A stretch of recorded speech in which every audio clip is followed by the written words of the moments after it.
Hi friends, it's Amy. Welcome to my bookish life. Today it's time to go through the 17 books that I read in the month of April. So let's get to it. All right. So I read 17 books with a total of 5,089 pages. 9 of them were for an adult audience and 8 were middle grade. 8 were physical, 5 digital, and 8 were audiobooks.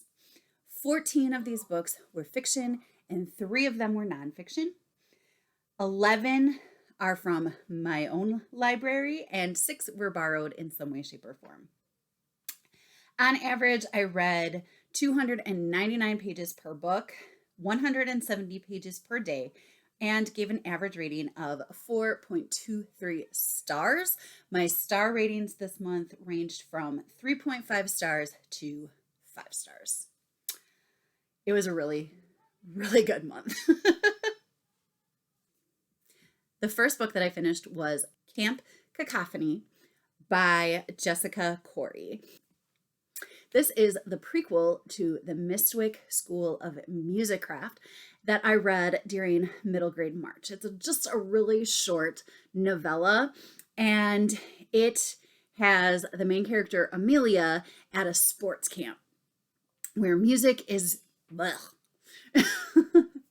and strange things start to happen, and it seems like magic is happening in the camp and nobody can figure out why.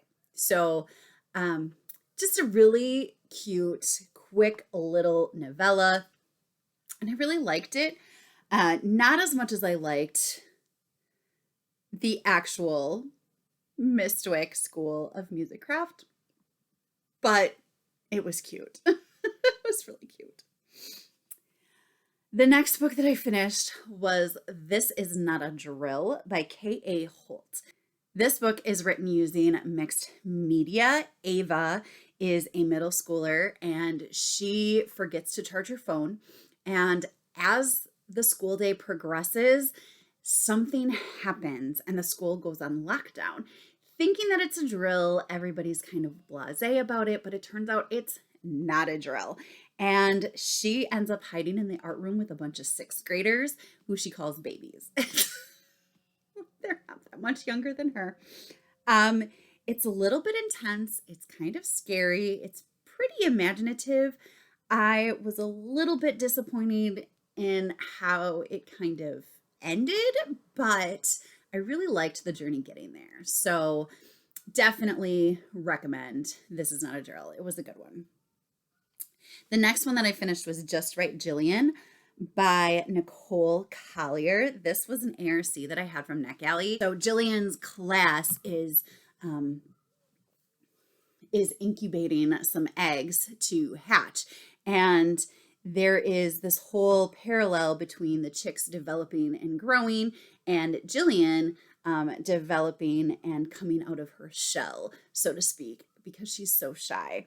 It was a little bit unrealistic, but it was a really cute story and I liked it. I would definitely recommend it to probably 4th, 5th, 6th grade range. The next book that I finished was, I think, my favorite of the month, and that was Starfish by Lisa Phipps. So mad that I've waited this long to read it. It is fabulous. This book was a little bit heartbreaking, but oh so beautiful. The main character is Ellie. She is bullied relentlessly because of her weight, and one of the worst instigators of the bullying is her own mother. It's so sad. It's terrible. I hated her mom so much. Just hated her. However, she does have 2 fabulous friends that I loved seeing those friend relationships grow. And I also love she was in therapy, and so it basically explores the stigma of therapy. And you know how much I hate when mental health is ignored in books, and here it is not being ignored. So there you have it. It is a novel told in verse, so it was a really quick read. I loved it. 5 stars.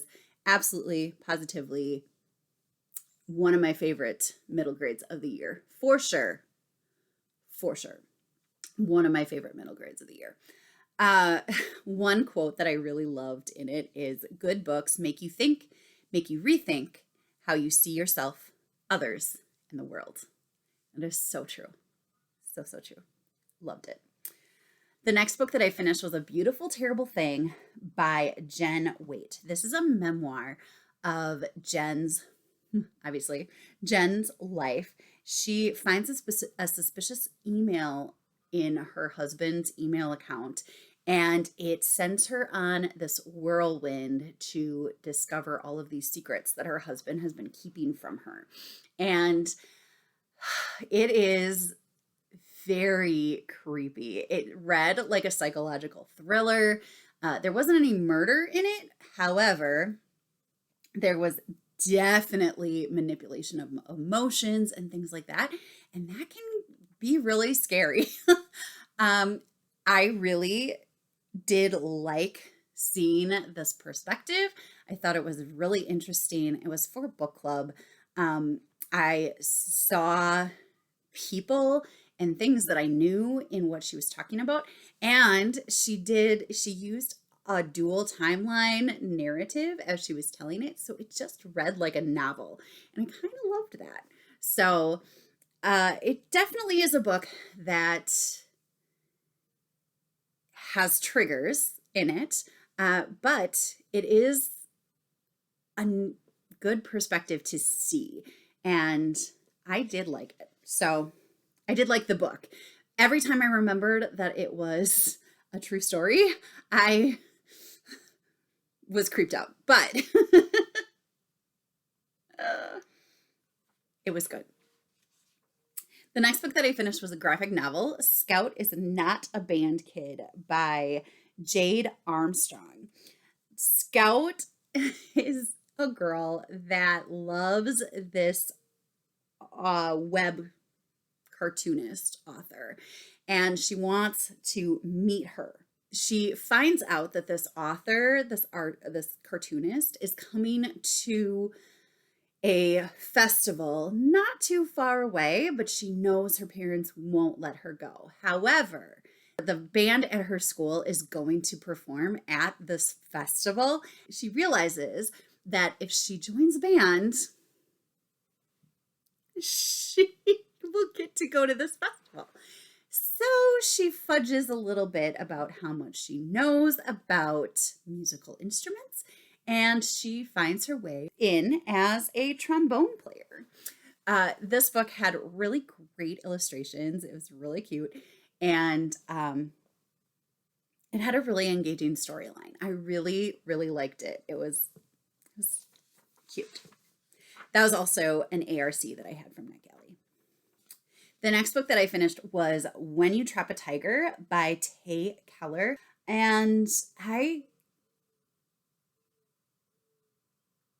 didn't love it.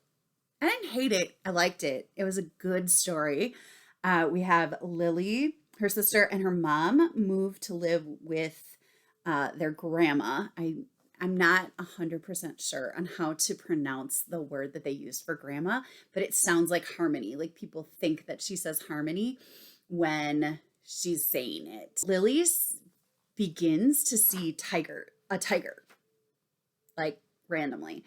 Eventually she finds out that she's seen this tiger because of something that her grandmother did a long, long time ago, and she wants to fix it. It's a really engaging story. I wanted to know what was happening. I wanted to know how it was going to end. I really liked it. However, there were just some things in it that I was just like, I don't really know why this is here. It didn't really halt my enjoyment of the book. I would definitely recommend it. It was interesting and good. I did like it. So there you go. The next book that I read was Mardi Gras Murder by Leslie Langtry. This is an ngARC that I had from Dim Halliday. It is a cozy mystery. It is number 22 of the Mary Rath mystery series. And this one has Mary Rath, the Girl Scout troop leader, and her co-leader Kelly taking the girls to New Orleans. And they just so happen to be going to the New Orleans area when Mardi Gras is happening. They're not actually going to New Orleans. They're going to this little sister city of Who's Dat called Who Dis, and crazy things are happening in this town too, and it's absolutely ridiculous, but so much fun, so hilarious. The girls are crazy. I just love it. Love the series. I just love it. If you're looking for ridiculousness that is hilarious, this is a really good series. If you're looking for realistic, you can go elsewhere. But ridiculous grabs you and has you laughing from the first sentence. This series is good. The next book that I finished was On the Horizon by Lois Lowry. This was beautiful. This is so beautiful. It is a book of poems that Lois Lowry wrote as she was reminiscing about Pearl Harbor before World War II. And she did a lot of research into it and wrote poems and different perspectives from World War II. So I marked it as nonfiction. It's not totally nonfiction, but it just felt nonfiction to me. So I didn't really know what to do there. But it is poems from World War II. She has a section from Pearl Harbor and about Pearl Harbor that has different poems about people that were caught in the crossfires of Pearl Harbor. And then there's a section on Hiroshima. So it has people that were caught in the crosshairs of the Hiroshima atomic bomb. And it is just so fabulous and devastating and heartbreaking, but it's so beautiful. Her language is so flowy and flowery and beautiful. And I'm not really explaining it very well, but there are stories, true stories that she talks about that are just amazing. And it all started from the memories that she had of growing up and hearing about Pearl Harbor. And that sent her down all of these rabbit holes of research and finding this information out. It's beautiful. It's just really beautiful. The next book that I finished was for the Booklist Readathon from Sarah's Nightstand and Lindsay's Little Library, and that was Confessions of a Prairie B. I read this book with Rainy from Rainy Day Reads. It was so fun to buddy read this. As Little House on the Prairie fans, we thought that it would be really fun to read memoir of one of the characters. Allison Arngrim played Nellie, who was, of course, the Prairie Bee, and she has the best sense of humor. She laughs at life. She's very candid about everything that she talks about, and it was just a really engaging memoir full of nostalgia, and it was so much fun to read with Rainy. Highly recommend reading a book, buddy read with Rainy. Like, spot on, awesome. It was really fun.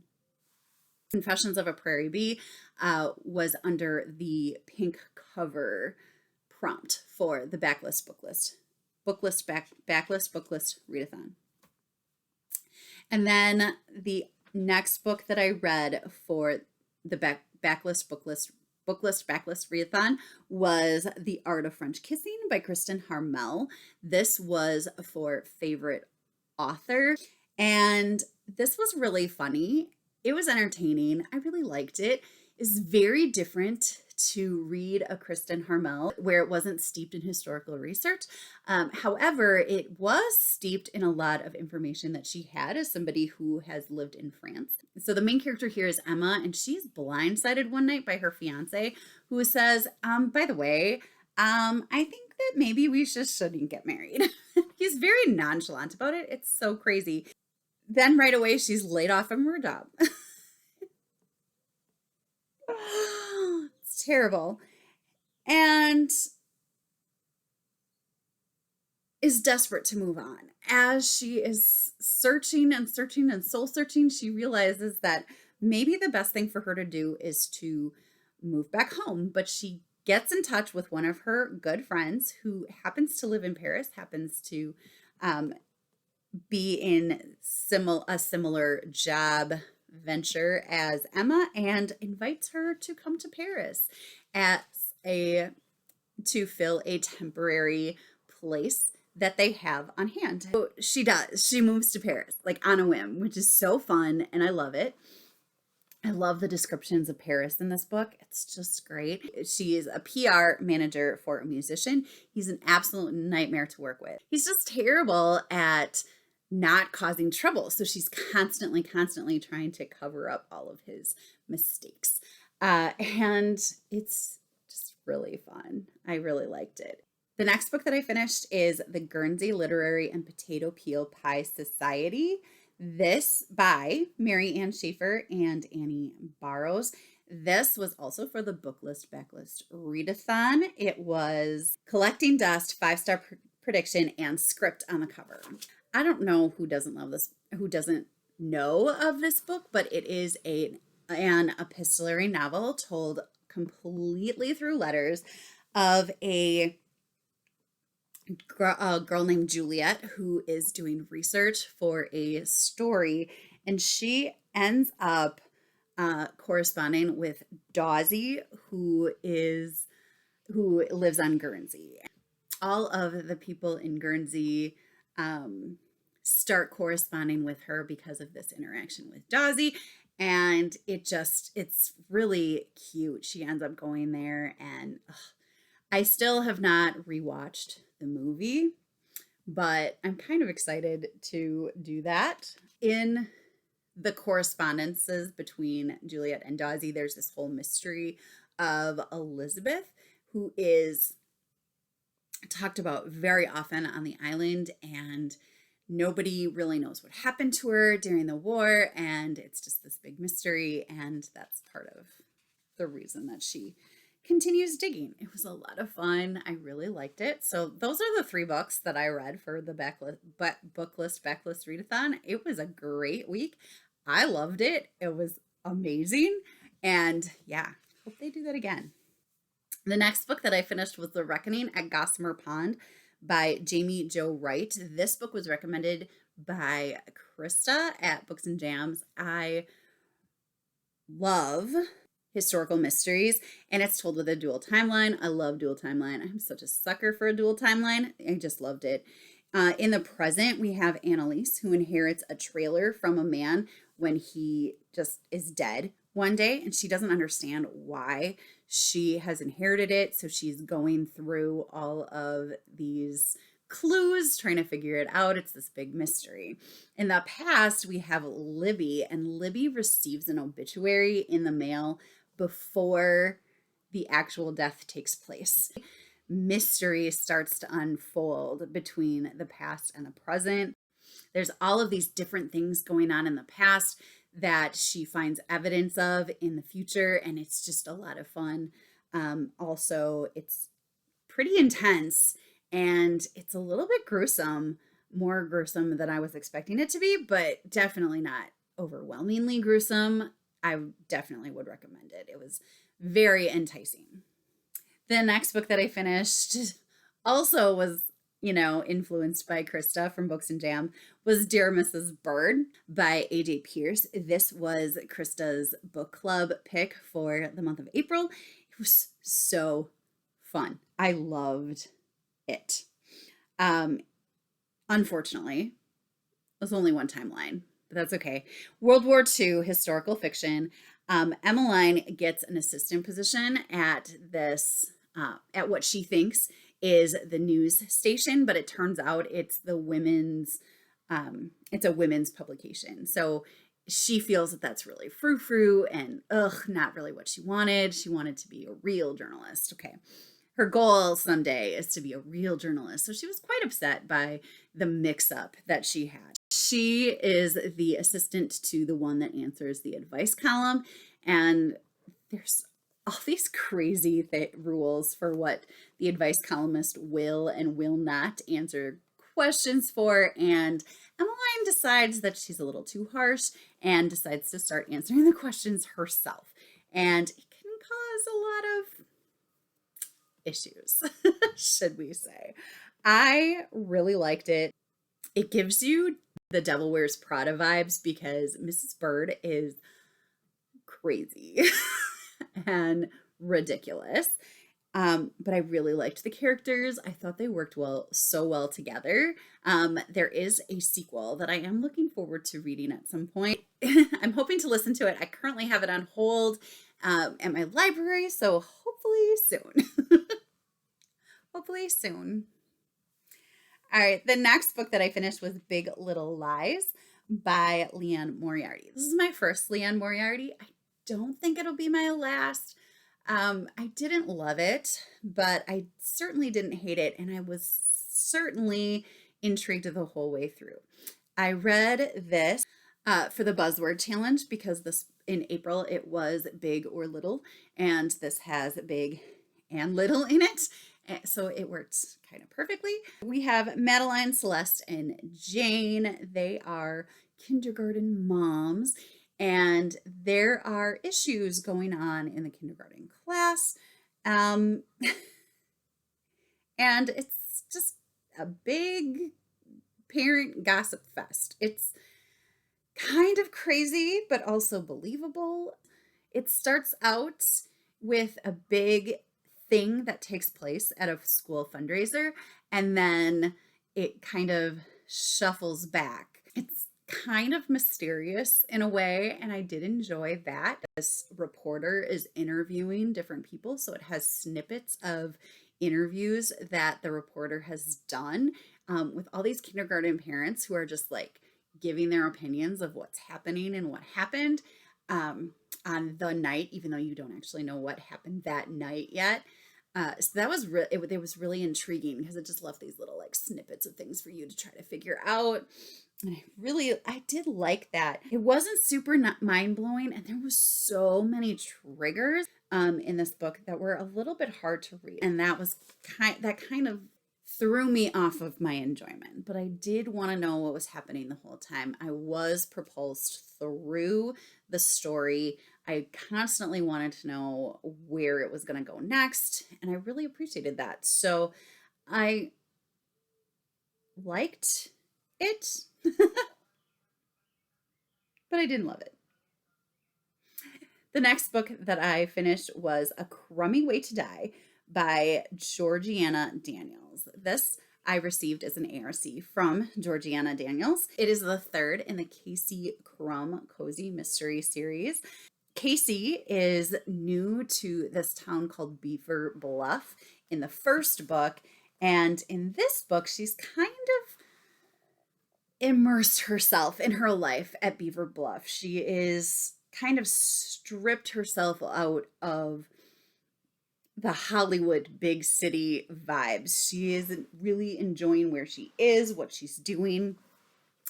But somebody from her past comes and threatens her new life. And it'd be great to get rid of him. But when somebody dies and he's the main suspect who can't leave town unless it gets solved, Casey and her friends are on the case. It was really fun. It's a quirky cast of characters. You have Casey and Verity are these two younger girls, and then there's Casey's grandma and all of her more maturely aged friends, and it's so fun. It's really fun. I liked it a lot. the mystery was really intriguing and I loved to see where it was going. So it was a lot of fun and I felt very blessed to be on Team Crumb. And I hope that I get to do it again for number 4. So I also recommend this series, this cozy mystery series. The last book that I finished for the month of April was Flashback by Shannon Messenger. This is book 7 in The Keeper of the Lost Cities. I buddy read it with Krista. It's our ongoing buddy read. And I just love this series so much. I don't even know. I can't even say really anything about the book because it's the 7th one in the series and there is so much compounded onto it now. But Sophie and her friends get more and more interesting with every book. And I just love it. So good. Loved it. I do still think 3, 4, and 6 are my favorites. I don't know that this one has surpassed it, but it was up there. It was really good. It was really good. Oh my gosh. So that's it. Those are the 17 books that I read in April. I would love to hear your thoughts on any of these. Are any of them on your TBR? Are they now on your TBR? I'd love to hear from you. Let me know down in the comments. If you liked this video, please give me a thumbs up. If you'd like to see more from me, please feel free to subscribe. I hope you're finding something wonderful to read. And until next time, happy reading. Bye.